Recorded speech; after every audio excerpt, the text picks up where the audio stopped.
नांदेड जिल्ह्यातल्या नगरपालिका या शिवसेनेच्या 4 आमदारांनी अतिशय गांभीर्याने घेतल्या असून सर्व ठिकाणी शिवसेनेच्या आमदारांनी स्वतः बैठका घेतलेल्या आहेत. प्रत्येक आमदारावर प्रत्येक नगरपालिकेची जबाबदारी निश्चित करण्यात आलेली आहे आणि मोठ्या प्रमाणामध्ये प्रतिसाद इच्छुकांचा मोठ्या प्रमाणामध्ये तिकिटाची मागणी अनेक लोकांकडून होते. काही इतर पक्षातले लोक सुद्धा मोठ्या प्रमाणामध्ये प्रवेश करण्याची इच्छा आहे.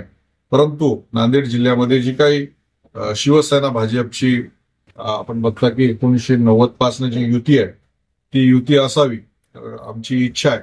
तो आता भाजपमध्ये नवीन नेते आलेले आहेत, नवीन नेत्याकडे सूत्र आलेले आहेत आणि त्यांचं एकंदरीत आतापर्यंत काम करण्याची आपण पद्धत बघितली असेल की महाआघाडीमध्ये आम्ही बरोबर होतो माननीय उद्धवजींच्या सरकारमध्ये. त्यावेळेस अर्धापूर आणि भोकर आणि मुदखेड इथे आम्ही एक जागा तरी किमान शिवसेनेला द्यावा असं मागणी केली होती, परंतु त्यावेळेस त्यांनी स्पेशल नकार दिलेला होता.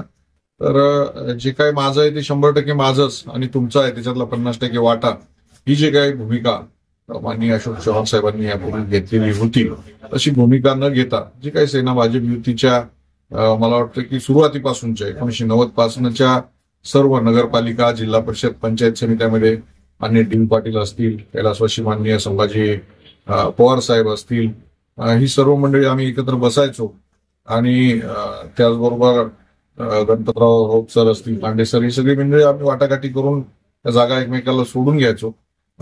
तर तशा पद्धतीनं ते सर्व सूत्र ठरलेले आहेत. त्यांची तयारी असेल तर निश्चित आम्ही बसू.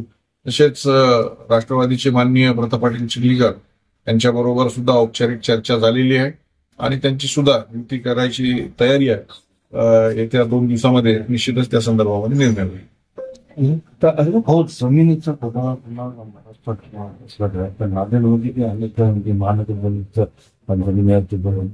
ब्युटीचा प्लॉट केला जातो. नाही, याच्यावरती माझी गंभीर प्रतिक्रिया पहिलेपासूनच आहे.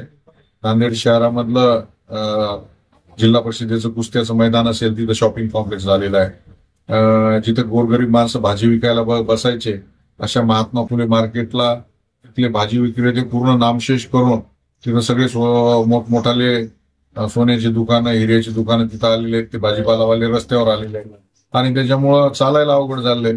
कला मंदिर गेल्या 60 वर्षापासनं मोठे मोठे बालगंधर्वापासनं तर सगळी मोठी नाटक करणारी मंडळी तिथे येऊन गेली, ते संपून टाकण्यात आलेलं आहे. तरोडेकरांच्या नावाने असलेलं, माजी खासदारांच्या नावाने तिथं शॉपिंग कॉम्प्लेक्स केलं. बिंदू माधव मंगल कार्यालय आता यांना जे आहे जनता मार्केट जे गोरगरीबाचं आहे शिवाजीनगरचं ते पूर्णपणे बीओटीवर काढून त्याच्यातनं 500-600 कोटी रुपये त्याच्यातनं कमवायचे आहेत. आमच्या तरोड नाक्याला मोठा एक भूखंड जिल्हा परिषदचा होता, तर ऑलरेडी अनधिकृत एक बिल्डिंग ऍडजस्टमेंट करून बांधण्यात आलेली आहे आणि आता तो 3 एकरचा तोही भूखंड वळपायचा आहे. जिल्हा परिषदची जी इमारत आहे ती बीओटीवर द्यायची आहे. कोर्ट कवठ्याला नेलेला आहे. त्या कोर्टाची इमारत व तुमच्या पाठीमागचं जी काही मुलींची शाळा आहे तिथेही बीओटी करायची. मल्टीपर्पज सारखी 100 वर्ष जुनी शाळा, ती शाळा सुद्धा जिल्हा परिषदची महानगरपालिकेकडे हँडओव्हर केलेली आहे. सत्तेच्या माध्यमातून ह्या जागा ज्या आहेत ह्या आपल्या ताब्यात असलेल्या स्थानिक स्वराज्य संस्थांच्या ताब्यामध्ये घ्यायच्या आणि बीओटीवर करून कागदात बसून जे काही आयुक्त असतील त्यांना सगळ्यांना मॅनेज करून मोठ्या प्रमाणामध्ये पैसा कमवायचा हे सूत्र या लोकांचं आहे. आणि दुर्दैवानं नांदेडकर जनतेला कधी या संदर्भामध्ये जाग येईल मला माहित नाही, परंतु गेल्या अनेक वर्षापासून या संदर्भामध्ये आम्ही लढत आहोत. नांदेडमधल्या सार्वजनिक वापराच्या जागा लोकांना विकायच्या आणि आजूबाजूच्या खेड्यातल्या लोकांवर परत आरक्षण टाकायचे, परत त्यांच्या जमिनी घ्यायच्या. आता कवठा परिसरातली आसर्जन आसदवन जवळपास 40 एकर जमीन गोरगरिबांची मातीमूळ भावाने घेतली आता तिथं कोर्ट उभं केलं. आपलं इथं जे कोर्ट आहे हे एकदम प्राईम आहे, तर त्यातनं शेकडो कोटी रुपये कमवायचे. हा जर घोटाळा खरंच चौकशी केली तर हा फार मोठा घोटाळा आहे.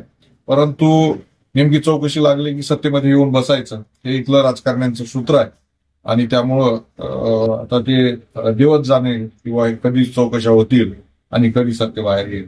परंतु जनतेचं जे कोर्ट आहे, कोर्ट सगळ्यात मोठं आहे. त्या कोर्टामध्ये आम्ही जाऊ आणि जनतेच्या समोर आणून देऊ.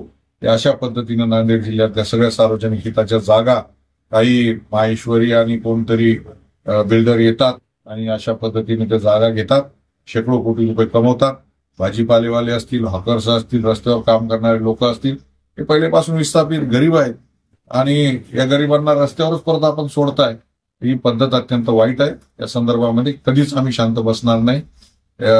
येत्या निवडणुकीमध्ये हा प्रश्न आहेच, परंतु रस्त्यावर उतरून याच्या संदर्भामध्ये लढा दिला जातो.